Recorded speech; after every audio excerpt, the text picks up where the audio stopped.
वालेकुम रहमतुल्लाहि व बरकातुहू। सारे भाइयों का की हाल अल्लाह पाक सब सलामत रखे खुश रखे। आज का मौजू ये है कि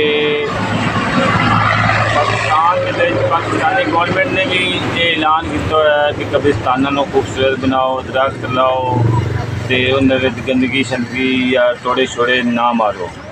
अजकल हम महीना है मुहर्रम का तो लोग जो जाके कच्चियां जी कबर होंगे उन्होंने जाके लिमते हैं तो कुछ लोग जोड़े ये करते हैं भी अपनी मिट्टी नाल लैके जाते हैं आपदा उत्ते जाके ले मिमते हैं।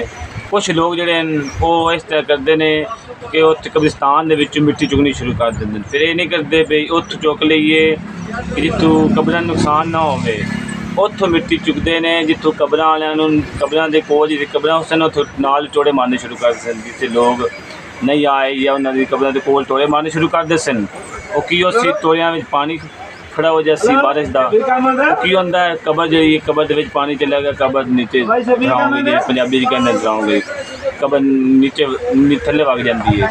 तो कोशिश करनी चाहिए कि मिट्टी जी है ना वो तुम घरों लैके जाओ। गवर्नमेंट ने भी ऐलान किया है कब्रिस्तानों को खूबसूरत बनाओ।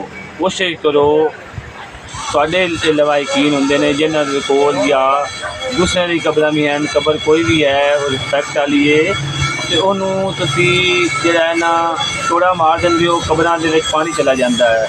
तो कब्रिस्तान जिथे भी हैं पाकिस्तान के जी जगह पर भी हैं कोशिश करो कब्रिस्तान चो मिट्टी ना चाहो। उन्हें लिमन वास्ते मिट्टी लैनी है तो मिट्टी मुल सटवाओ या खुद अपनी लैके आओ।